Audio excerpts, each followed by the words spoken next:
আসসালামু আলাইকুম বন্ধুরা, আমাদের এই ফোনটি হঠাৎ করে ডেড হয়ে গেছে। তো ফোনটি আমরা অন করা ট্রাই করলাম, বাট অন হচ্ছে না।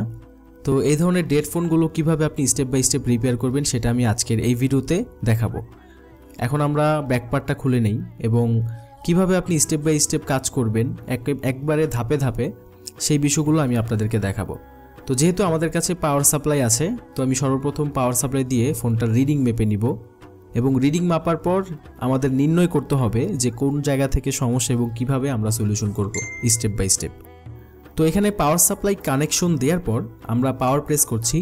দেখতে পাচ্ছেন এখানে 8 পর্যন্ত রিডিং এসে এবং 9 পর্যন্ত রিডিং এসে জমে আছে। তো এখানে 8 পর্যন্ত রিডিং এসছে, তো আমরা হাতটা ছেড়ে দিলাম, পাওয়ার প্রেস করা ছেড়ে দিয়েছি, তারপর এখানে 10 পর্যন্ত রিডিং এসে আটকে আছে। তো এটাই হচ্ছে আমাদের মূলত প্রবলেম। তো এই ধরনের প্রবলেম হলে মানে 5 থেকে 12 পর্যন্ত রিডিং আসলে আপনি কি করবেন সেটা আমি আপনাদেরকে আমার অভিজ্ঞতার আলোকে শেখাবো। আমি যেই স্থান থেকে এই ধরনের রিডিং অনুযায়ী প্রবলেম পেয়েছি সেগুলো সব কিছু শেয়ার করব। আশা করি আপনাদের কাজের ক্ষেত্রে অনেকটা কাজে লাগবে। তো এখানে ডায়োড রেঞ্জে আমরা প্রথমে মাল্টিমিটার রাখবো এবং এখানে বিএসআই লাইনটা মাপবো। লাল কালারটা গ্রাউন্ডে রাখলাম এবং মাঝখানে রাখলাম। এখানে রিডিং আসছে 800, সাধারণত 700-800 আসবে। তারপর এখানে আমি পাওয়ার পজিটিভ নেগেটিভে শর্ট মাপতেছি, এক পাশে কোনো কিছু আসবে না এবং আরেক পাশে 250 থেকে 600 আসবে, এটাও ঠিক আছে। তো এটা হচ্ছে আমাদের প্রথম স্টেপে বিএসআই লাইনটা মাপা হয়ে গেছে। পাশাপাশি আমরা ইনপুটের শর্টও চেক করে নিয়েছি। তো আমাদের এখানে কোনো ধরনের ফল্ট আমরা পাইনি। এখন আমরা ফোনটার স্ক্রু খুলবো এবং পরবর্তী স্টেপে আমরা চলে যাব। এই সমস্যা মূলত ডিএমডিপি লাইন থেকে হতে পারে, মানে চার্জিং পিনের যে data positive data negative line থাকে সেগুলো। তো ডাটা পজিটিভ এবং ডাটা নেগেটিভ লাইনে যদি আমাদের শর্টিং হয়ে থাকে সেক্ষেত্রে কিন্তু ফোনটি এই ধরনের রিডিং সমস্যা এবং ডেড সমস্যা হবে। তো যেহেতু এখানে আমাদের ডিসপ্লের কানেক্টরের পাশে কিছু শর্টকাট পয়েন্ট আছে, এখানে হচ্ছে ডাটা পজিটিভ নেগেটিভ থাকে, আমরা এগুলো মেপে নিব। লালটা গ্রাউন্ডে এবং কালোটা এখানে লাইন মেপে দিব। যেগুলো এখান থেকে যদি কোনো লাইন 100-র কম রিডিং আসে সেটাই হচ্ছে আমাদের শর্ট, বাট এখানে কোনো লাইন 100-র কম রিডিং আসে নাই, সবগুলোই প্রায় 400-500-র মতো রিডিং আছে। তাহলে এখানে আমরা কোনো ধরনের ফল্ট পাইলাম না। এখন আমাদের পরবর্তী স্টেপে চলে যেতে হবে।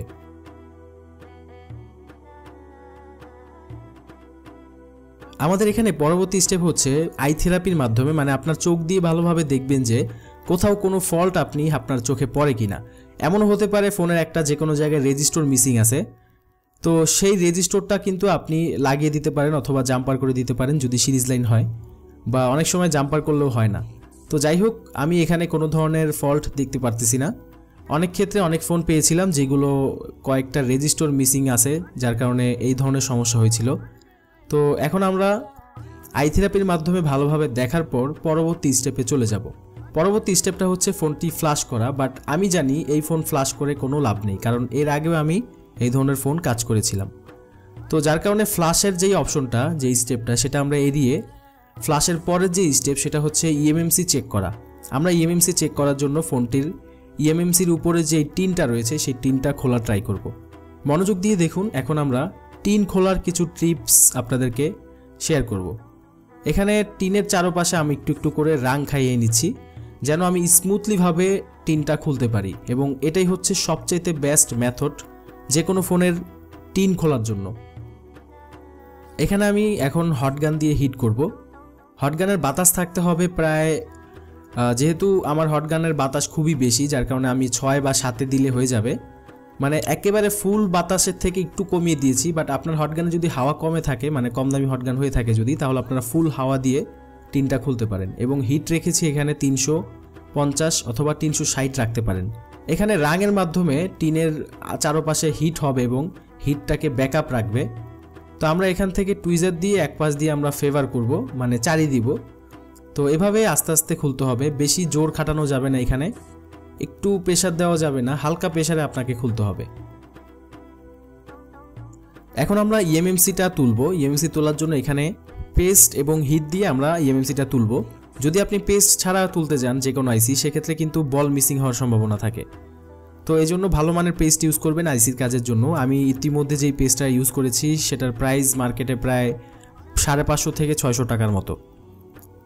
তো এখানে যখন আমি দেখব যে চারপাশের রাং গলেছে, তখন আমি আস্তে করে উপর দিকে ঠেলা মারবো, মানে আস্তে করে উপর দিকে আইসিটা তুলে ফেলবো। তো আমাদের আইসি তোলা হয়ে গেছে।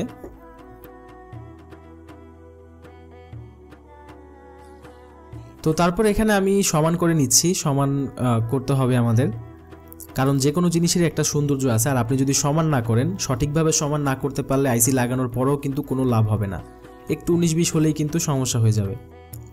এখন আমরা আইসিটা একটু ক্লিন করে তারপর বক্সের মধ্যে এখন আমরা চেক করব। আমি এখানে এমএমসি চেক করার জন্য ইউএফআই বক্স ইউজ করতেছি।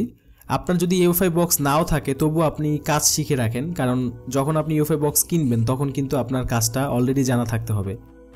তো আমি এখন ইউএফআই বক্সের দিয়ে কিভাবে আইসিটি চেক করা যায়, রিপেয়ার করা যায়, প্রোগ্রামিং করা যায়, পার্টিশন করা যায়, সব কিছু আমি আপনাদেরকে এখন সুন্দরভাবে বুঝিয়ে তারপর শিখাবো। তো আমি এখানে বক্সে আইসিটা লাগিয়ে দিয়েছি। এবার চলে যাই কম্পিউটার স্ক্রিনে। Welcome back. এখন আমরা আইসিটি আইডেন্টিফাই করব। এখান থেকে আমি আইডেন্টিফাইতে ক্লিক করব। ওকে বন্ধুরা, আমাদের আইসিটি ডিটেক্ট করেছে, কিন্তু এখানে কোনো ধরনের মডেল নাম্বার শো করেনি।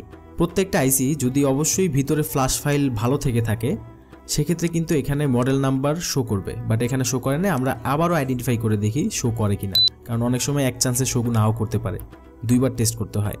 তো এখানে এখনও কোনো ধরনের ফ্ল্যাশ ফাইলের মডেল নাম্বার শো করেনি। তো প্রথম সমস্যা আমরা পেয়ে গেলাম যে ফোনের ফ্ল্যাশ ফাইল মিসিং আছে, যার কারণে ফোনটি রান হচ্ছে না। তো ফ্ল্যাশ ফাইল মিসিং হওয়ার কি কারণ সেটা দেখার জন্য আমাদের হেলথ রিপোর্ট টেস্ট করতে হবে। আমি এখান থেকে হেলথ রিপোর্টে ক্লিক করব। দেখতে পাচ্ছেন এখানে লাল দাগ আসছে, অ্যাক্সেসেড ম্যাক্সিমাম লাইফ টাইম শেষ। তো এই ধরনের লাল দাগ আসলে বুঝতে হবে আইসিতে সমস্যা আছে। আমি এখান থেকে প্রত্যেকটা টিকমার্ক করে পার্টিশন মেরে দিচ্ছি। এটা করলে কি হয়, আইসি নষ্ট আইসি ঠিক করা যায়, বাট এটা ঠিক হয়নি। এখানে লাল দাগ আসছে মানে আইসিটি ঠিক হবে না। যেহেতু আইসিটি ঠিক হবে না, এর মানে আমাদের আইসিটি চেঞ্জ করতে হবে। আইসি চেঞ্জিংয়ের ক্ষেত্রে জাস্ট এখানে বুটের যে সাইজ আছে 4 MB মানে 4000 KB, এটা মিলাতে হবে। এবং পাশাপাশি হচ্ছে আপনার ইউজার এরিয়া যদি আগে 16 GB থাকে আপনি 8 GBও লাগাতে পারবেন, আবার 32 GBও লাগাতে পারবেন, বা 16 GBও লাগাতে পারবেন। এখানে আমরা আরেকটা আইসি আইডেন্টিফাই করেছি। এখান থেকে হেলথ রিপোর্ট চেক করব, হেলথ রিপোর্ট ভালো আছে কিনা। তো এখানে সব কিছু ঠিক আছে। তো আমি আইসিটা ইরেজ করে দিচ্ছি। এখান থেকে ইএমএমসি ফ্যাক্টরি ইরেজে ক্লিক করে আগের যা ছিল সব ডিলিট করে দিব। তো হয়ে গেল ডিলিট।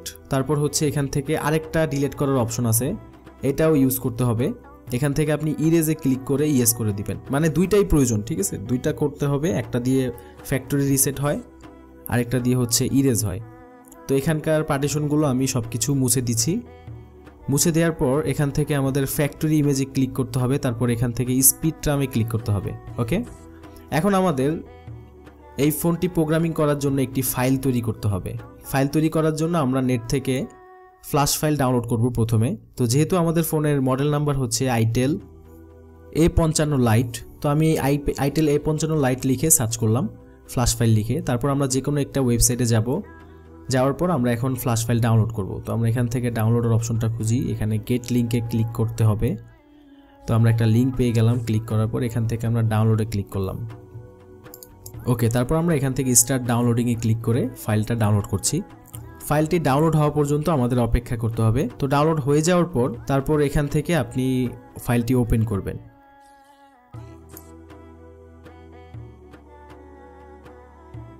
ওকে, আমরা ফাইলটি চেক করে নিচ্ছি। তো এখানে আমাদের ফাইলটি রয়েছে ফ্ল্যাশ ফাইল। আমরা ফাইলটা টান দিয়ে ডেস্কটপে নিয়ে আসব।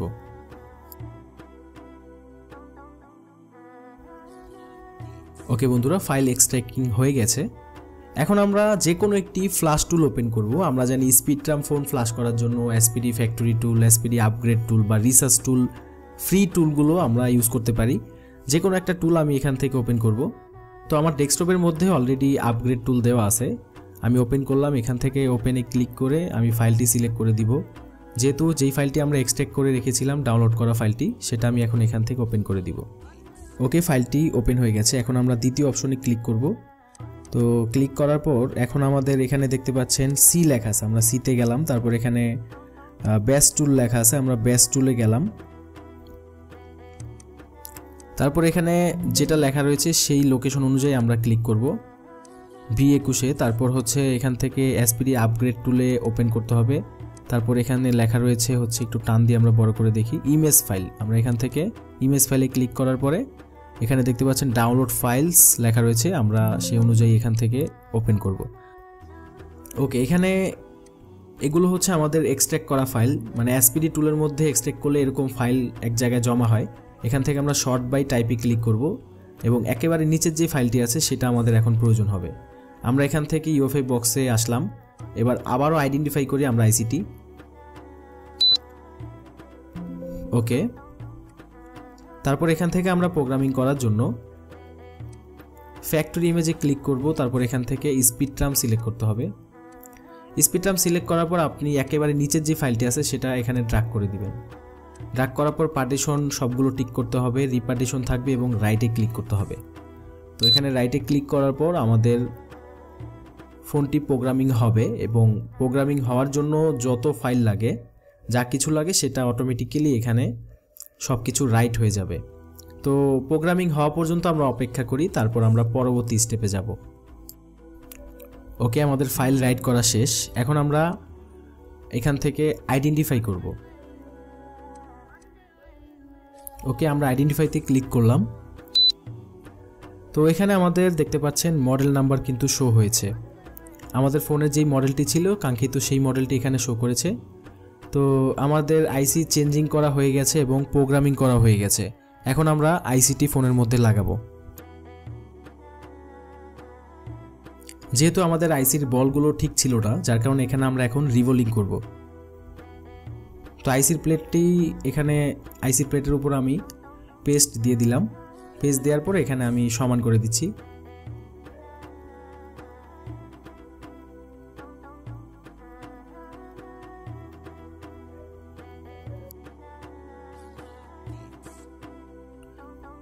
টুইজার দিয়ে ধরার পাশাপাশি নিচে 4-5 পাল্লা টিস্যু থাকতে হবে এবং উপরে একটা টুইজার দিয়ে ধরে রাখতে হবে। বেশি প্রেসারও দেওয়া যাবে না, আবার বেশি হালকাও করা যাবে না, মিডিয়াম প্রেসার রাখতে হবে যেন প্লেটটি বাঁকা না হয়ে যায়। তারপর আমরা 290 হিট দিয়ে এবং হাওয়া 3-এ রেখে এক কোণা 360 অ্যাঙ্গেল থেকে আমরা হিট করছি এবং আমাদের আইসিটি রিভোলিং হয়ে গেল, দেখতে পাচ্ছেন। তো রিভোলিং হওয়ার পর আমরা এখন 8 বা 10 সেকেন্ড পর্যন্ত অপেক্ষা করব, ঠান্ডা হওয়া পর্যন্ত। তো এখানে 10 সেকেন্ড অপেক্ষা করার পর আমরা এখানে লিকুইড দিয়ে দিব যেন আইসিটি ঠান্ডা হয়ে যায়। এখন আমরা এটি পেছনে যেই ব্যান্ডেজ আছে সেটা আমরা রিমুভ করে দিব। তো এই হচ্ছে আমাদের আইসি, এটা আমাদের রিভোলিং করা হয়ে গেছে এবং এখানে যেই ময়লা আছে সেগুলো আমরা এখন ক্লিন করে দিব। তো এখানে বোর্ডের যেই বলগুলো রয়েছে এগুলো আমাদের সমান করতে হবে সোল্ডারিং উইকের মাধ্যমে। আমি সোল্ডারিং উইক দিয়ে এগুলো সমান করে নিচ্ছি যেন আইসি লাগানোর ক্ষেত্রে কোনো ধরনের যেন 19-20 না হয়। 19-20 হলে কিন্তু ইউএসবি পাবে না অথবা ফ্ল্যাশ নিবে না, নানান ধরনের ঝামেলা হয়। তো এখানে সমান করার পর আমি এখন আইসিটি বসিয়ে দিব। ওকে, তো আমি এখানে আইসিটি সমানভাবে বসিয়ে দিব সাইডে যে বর্ডার দেওয়া আছে সেই দাগ বরাবর। তারপর এখানে আমি হিট করব। তো হিটটা হচ্ছে আপনার 310 বা 20 এরকম হিট দিতে হবে এবং হাওয়াটা একদম জিরোতে রাখতে হবে, কারণ এখানে আপনি বেশি হাওয়া দিলে কিন্তু আইসিটা উড়ে যাবে। তো একটু হিট দেওয়ার পর যখন আমাদের আইসিটা একটু গলবে এবং ভিতরের যে বলগুলো সেগুলো যখন বোর্ডের সাথে অ্যাডজাস্ট হবে, তখন আমরা হাওয়াটা বাড়িয়ে দিয়ে পেস্ট ইউজ করব এবং আমরা হিট করব। তো হিট করতে করতে যখন দেখবেন যে আশেপাশের যে রাংগুলো রয়েছে এগুলো একটু গলে আছে বা গলতেছে একটু, এমন যদি ভাব হয় তখন আপনার আইসিটা একটু নাড়া দিবেন। তো আমি আইসিটা একটু কাঁপিয়ে দিলাম। এখানে একটু কাঁপানোর পর আমরা হিট দেওয়া বন্ধ করে দিব। তবে এমনভাবে ঠেলা মারা যাবে না যেন টেকনাফ থেকে তেঁতুলিয়া চলে যায়, একটু সামথিং একটু কাঁপাইতে হবে। আপনার হাত যদি আগে থেকেই যদি হাত শেক করে তাহলে আপনি জাস্ট টুইজারটা আইসির সামনে রাখলেই কিন্তু আপনার হাতটা কেঁপে যাবে এবং আইসিটার কাজও হয়ে যাবে। এক্সট্রা আপনার শক্তি প্রয়োগ যেন না করতে হয়। তো এখন আমরা ফোনটি ফিটিংস করে তারপর এখানে ব্যাটারি লাগিয়ে দিব। তো এখন আমাদের নেক্সট স্টেপ হচ্ছে ফ্ল্যাশ করা। তো আমি এখান থেকে ফ্যাক্টরি ডাউনলোড টুল ওপেন করে এখান থেকে ওপেনে ক্লিক করলাম। তারপর এখানে আমাদের ফ্ল্যাশ ফাইলটি পুনরায় সিলেক্ট করে দিব। ওকে, তো এখন এক্সট্র্যাক্ট হচ্ছে, এক্সট্র্যাক্ট হওয়া পর্যন্ত আমরা অপেক্ষা করব। তো এখানে একটা ইম্পর্টেন্ট কথা হচ্ছে ফ্যাক্টরি ডাউনলোড আর 21 পয়েন্ট যেটা, এটা ইউজ করবেন। 21 পয়েন্টের যেই ভার্সনটা এটা দিয়ে কিন্তু খুব ভালো কাজ হয় এবং অন্যান্য টুল দিয়ে অনেক সময় ফেল আসে বা ফ্ল্যাশ নিতে চায় না, নানান ঝামেলা হয়। কিন্তু এই টুলটা একদম মাখন। আপনি নেটে গিয়ে সার্চ করবেন ফ্যাক্টরি ডাউনলোড R21, ঠিক আছে, এটা সার্চ করলে আপনি পেয়ে যাবেন। ওকে, এখান থেকে আমরা স্টার্টে ক্লিক করব। তো এখন আমরা ফোনটি বুট করে দিব। এখানে আমরা ফোনের প্লাস মাইনাস প্রেস করে তারপর আমরা ইউএসবি কেবলটি লাগিয়ে এখানে ফোনটা বুট করে নিয়েছি। এখানে ফ্ল্যাশিং স্টার্টিং হয়ে গেছে, আমরা ফ্ল্যাশ হওয়া পর্যন্ত এখানে অপেক্ষা করব।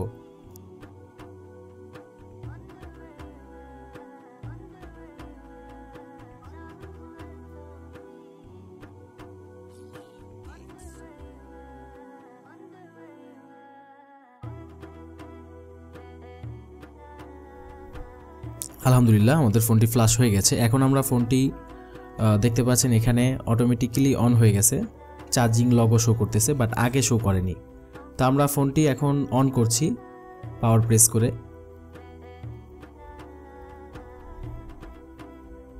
আলহামদুলিল্লাহ আমাদের ফোনটি রানিং হয়ে গেছে। তো প্রপারলি রানিং হওয়ার জন্য আমরা একটু অপেক্ষা করব। ওকে, ফোনটি ফুল রানিং হয়েছে। এখান থেকে আমরা স্টার্টে ক্লিক করব, স্কিপ, নেক্সট এগুলো ক্লিক করে সামনের দিকে যাব।